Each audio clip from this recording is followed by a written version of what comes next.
안녕하세요. 림베시 싱가포르 남자입니다. 네, 안녕하세요 여러분들. 네, 안녕하세요 여러분들. 오늘은 한국말 배우는데 제가 2019년도에서 2021년도까지 제일 선호하는 한국 드라마 두 가지 소개하도록 하겠습니다. 네, so today I'm going to introduce to you guys two Korean dramas. Oh, forgetting my English. Okay, I'm going to introduce two of my favorite Korean dramas for Korean language learning from the period of 2019 to 2021. Okay, now my criteria for choosing these two specific drama is very simple. Number one is that it does not contain excessive amounts of saturi.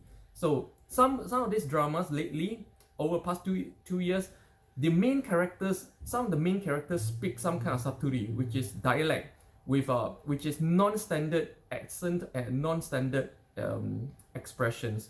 Okay, and that makes it like not that productive for foreigners learning Korean language. Like some of the big ones, like the Camellia Bloom, it's a great drama, but sadly too many of the lead cast speak some kind of saturi, so it's not that good for learning. And then or the Eternal Monarch, where the male lead just speaks ancient Korean, so it's not that useful for learning Korean language as well. So these are my two favorites. Number one is Legend of the Blue Sea. Yes, Legend of the Blue Sea. Why Legend of the Blue Sea? Because see, if you like My Love from the Stars, Pure as Kate, this is the same writer writing this story along the same vein. In fact, it feels to me like the same story, and pretty much some of the familiar faces, like Chun Son Yi and her mom are both in the drama as well. So, but the main thing is because this is kind of like a made for overseas Korean drama, so they speak really standard Korean, like super standard. They don't use very localized expressions. Like they speak really standard accent and standard Korean, so it makes it very easy for like if you're a beginner learner, it's very easy to learn from this drama. Even up to a very advanced level, you can still learn from this drama. So this is my first pick. My second pick is this one is my favorite. Psycho지만 괜찮아. It's okay to not be okay. Okay, so as you can see, I picked like the drama of the two main leads from Pure as Kete, my Love from the Stars. So two dramas from both of them.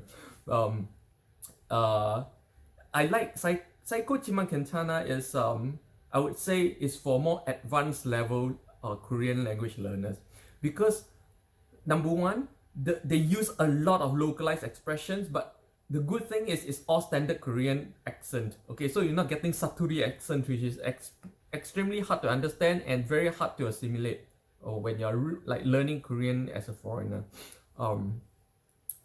They speak really fast. They slur a lot and they use a lot of localized expressions, but not saturi.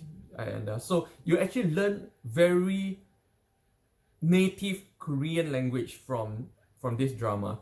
And another thing I like about this drama is that if you turn on the Korean subtitle, it shows it even describes the sounds going on. 개와와 찍는다. 문이 달값 올린 달값 다친다, that kind of thing.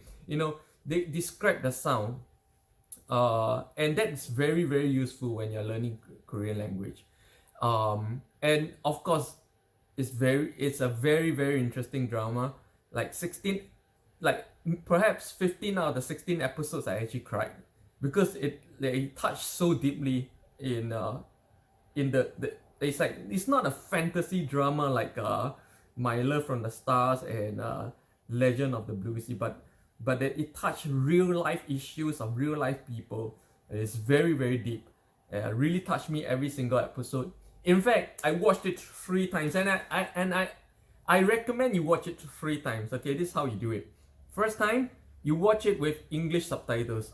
I'm sorry, no matter what your level is, you may have studied to level 6 in a Korean university. Doesn't matter. You're still not gonna understand half of what's going on, okay? Because they use very local expressions that we were not taught in school.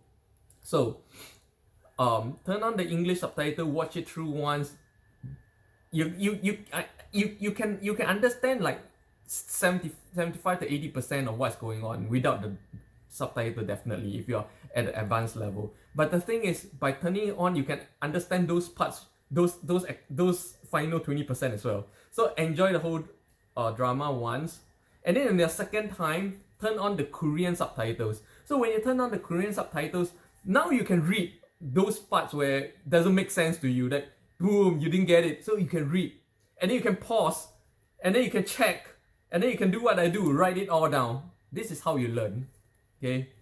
And then after that, third time, turn off all subtitles, and then go through the whole thing just listening, and try your best to understand every single thing. Like, of course, even for native English speakers, if you watch an English drama, you're still not understanding 100%, but you understand enough to know what's going on, right? You know, there's gonna be words and expressions you just miss, and you don't really care.